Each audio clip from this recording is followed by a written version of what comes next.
Hey there, everybody. Happy Black Friday to you. Welcome to Coffee with Dr. Scott. Thanks for stopping by, for spending a little bit of time not shopping and out here with me. We're going to be talking about reactivations today. So, this is episode 6 of our launch prep, 6 of 10. And again, we're talking about reactivations, one of the most important things to do this time of year. So again, to recap, launch prep is all about the things that you should be doing during these couple months, November, December, to get your practice ready to take off in 2020 for this particular case. So, all my stuff opened up here.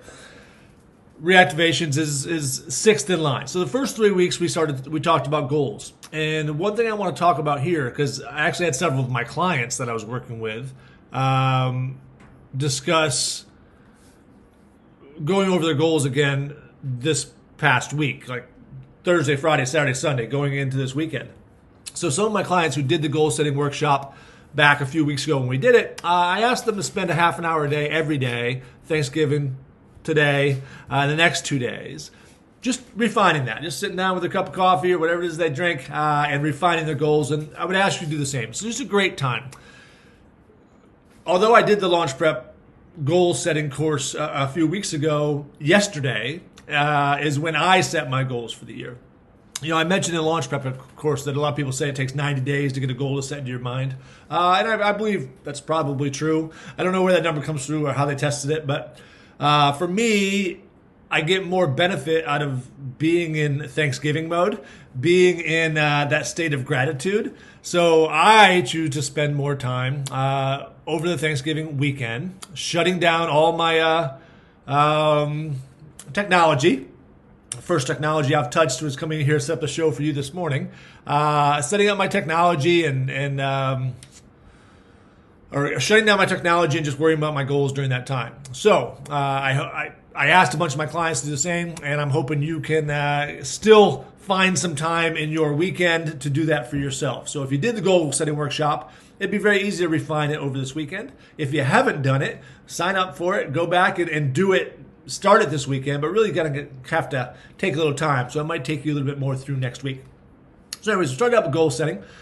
We moved into spring cleaning, which I have been doing a ton of here lately and actually been feeling really good about it. Like I'm always keep my stuff pretty clean, but it's just been a state of reorganizing. Since I did the show, it kind of spurred me to see a couple areas in my life that weren't as clean as I wanted them to be, just like cupboards, like my coffee cupboard, my desk, some things that I could just clean up. And again, I've seen a lot of chiropractors' offices, so I've seen what that really happens out there. And I'm not as bad as most. But I've been doing a lot of spring cleaning. Again, it just helps me feel lighter. I've thrown a few things away that haven't gotten used in a while, and that it just lightens things up. And here it is, Black Friday, where you're probably going to be shopping for a bunch of stuff you don't need anyway. So get rid of some stuff, create a vacuum, create some space, spring cleaning.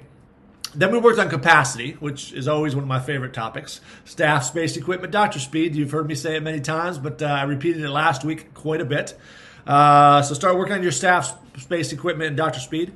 And then today we're going to work on reactivations.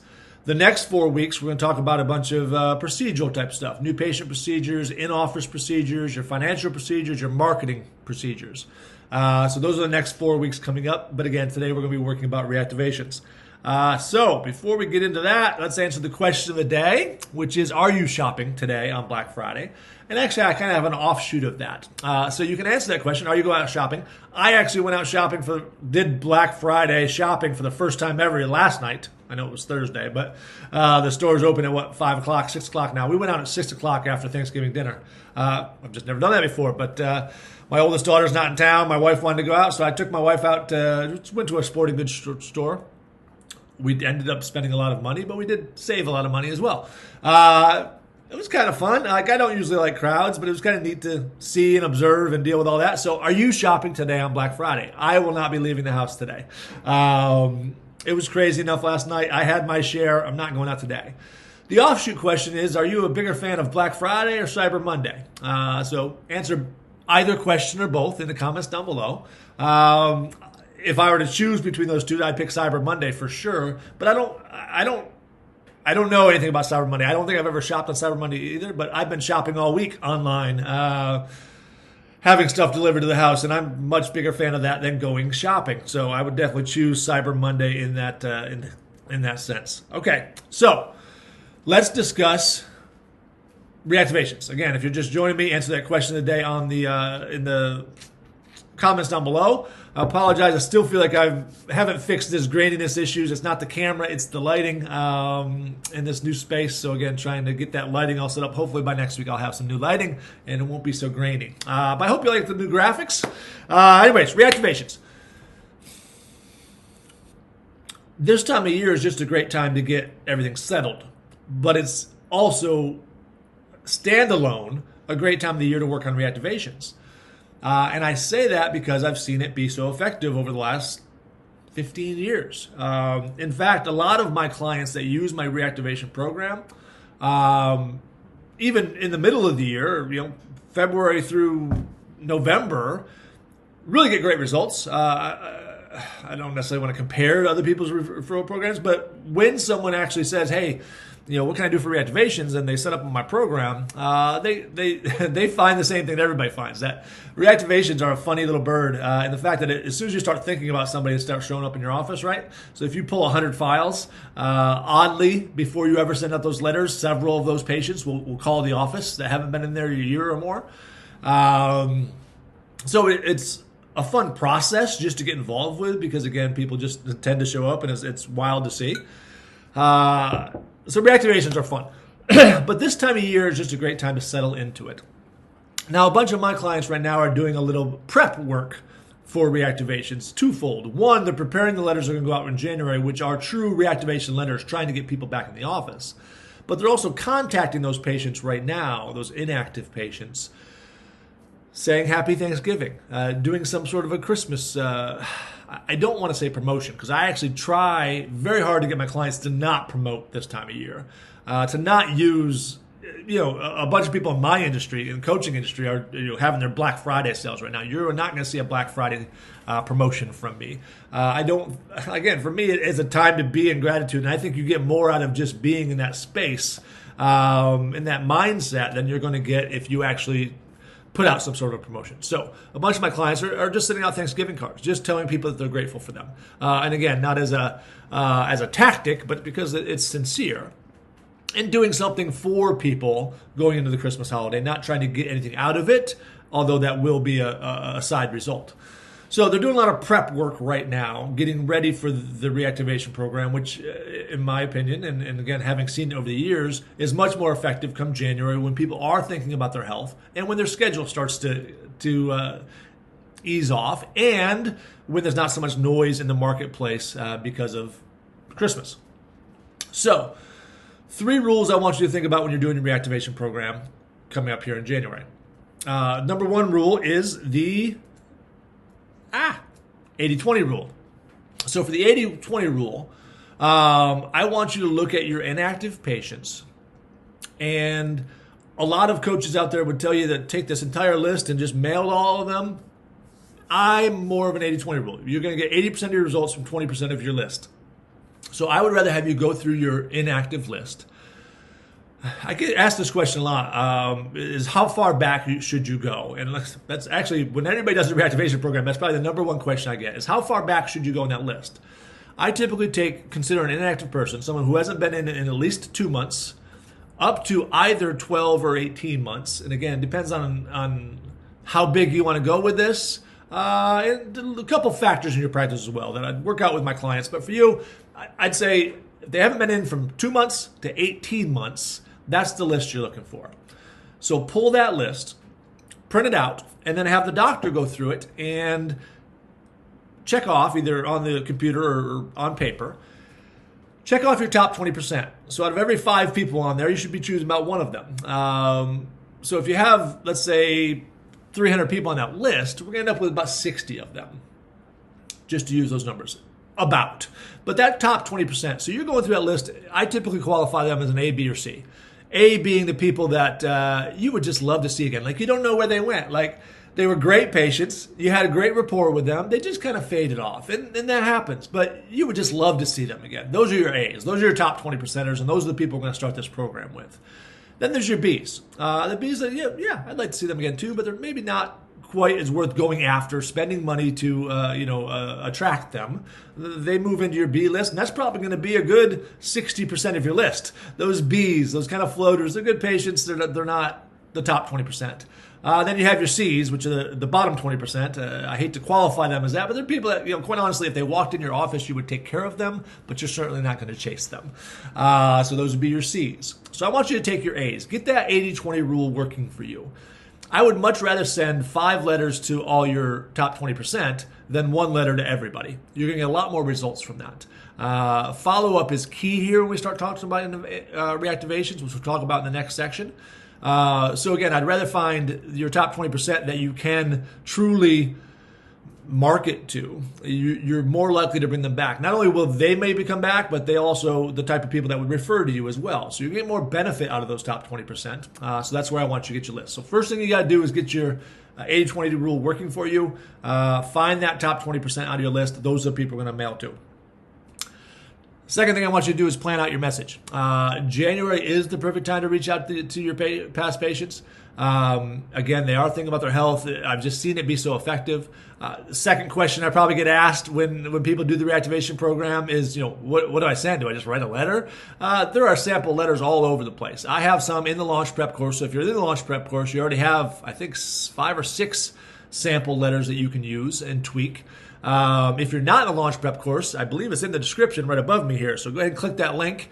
Join the Launch Prep course. It's free. You can unsubscribe every time. Don't worry about it. But there's a lot of good resources in there for this time of year. So there's several letters in there that you can use however you choose to. But again, come January, there's obviously a New Year feel. There's people have new insurance. That might be something you can talk about. Obviously, it's just an opportunity for them to be thinking about their health, for you to be thinking about them. There are several ways you can craft those letters, but I want you to plan your message and really look at trying to send 4 or 5 letters in the first 2 or 3 months of the year. I shouldn't say letters, any kind of contacts. It could be postcards, could be anything. But if you're taking that top 20% of your list that we talked about, and you're mailing them 4 or 5 times, I found that the magic happens around the 3rd or 4th time. Well, the magic happens before you ever send a letter at all, because again, several of those patients will call and you'll be amazed. What has happened there? Sorry, my dog got freaked out by something. Woo! So there'll be several letters, several people that will call in. That's where the magic is. You'll get some response from letters 1 and 2, but really letters 3 and 4 are where I find the biggest results from. And I assume that's because, someone gets a letter from you and they're like, I missed that, my chiropractor. I really do need to get back and see them. But they set it aside. They don't think about it. Then they get a postcard from you like, oh, yeah, I wanted to do that. I completely forgot about it.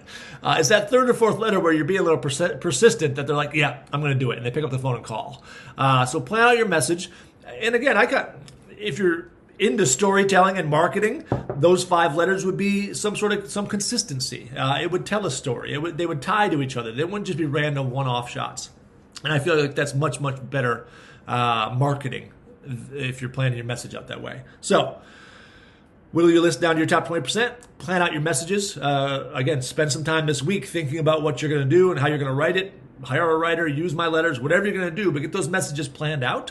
A lot of my clients even go ahead and print them and have them kind of sitting there ready to go out to the mailman, mail person, I guess we have to call them now. And they just send them out at a certain time. Obviously, they pull out the ones that show back up because you're going to have plenty of that along the way. So whittle your list down and then also plan out your message. And then also start thinking in advance, kind of what I just talked about. The patients are typically going to respond after that 3rd or 4th letter or call. I also would tell you to start thinking about what you're going to do with these reactivations. This isn't an opportunity for us to get one visit and then to be gone and us not to be able to service them the way that you feel like they should be served. So start thinking about we're going to be talking about new patient procedures in the next week or 2. You really should be looking at these reactivations as a new patient procedure. Not that they have to go through a full exam, especially if they were just there a few months ago, but they should get at least a a full or a mini report of findings to talk about what you can do for their health over a period of time, so that they take more advantage of your care, and obviously you get more out of the business side of that as well. So think in advance, both in the letters that are going out as well as what you're going to do with the patients once they come back in. So those are your rules for reactivations. Again, if you need some sample letters, go ahead and join the Launch Prep course. Get on over. In those letters are in there. I mentioned earlier that I'm not going to do any Black Friday promotion, and I'm not. But I do have the little graphic here that says coaching is open Friday. My coaching program is open. I have not had the coaching group open for a little while. We are opening it up here through, I guess it's still the end of November, but all through December. We're going to be adding some people to the coaching group that we're really going to finish up on this launch prep stuff through December, but we're going to be taking off with a group coaching program in January. It's going to be a 6-month program, really to kind of guide you through 2020 and that growth. It's 6 months for me because I have several courses in that it takes 6 months to get through them all. So we're going to be really working on honing in some of those procedures, some of the marketing stuff, a lot of referral stuff that we work on, with my course Referral Mastery, as well as getting your case presentation, reported findings down so that you're getting great results from it, but also showing you how to run the business side of things, making sure that you're checking your stats, you're checking your numbers, and you're running the business well. So my coaching program is open. Again, no big Black Friday sale from me. I just wanted you to know that it's there. If you're interested in that, just go ahead and reach out to me. I'm going to wait till next week to throw some link out there for you to go to. We'll worry about that next week. I just wanted to let you all know that it is open. So get your reactivation program set up. If you haven't watched the capacity show, make sure you go back and watch that from next week. Again, I'm not really even sure which of the 4 things we're doing next week, but the next 4 are really good. What's the word I'm looking for here? It's what a lot of clients want from me is some more manual-based stuff, like things you should be looking at, how you're developing your office manager, how you're building your business.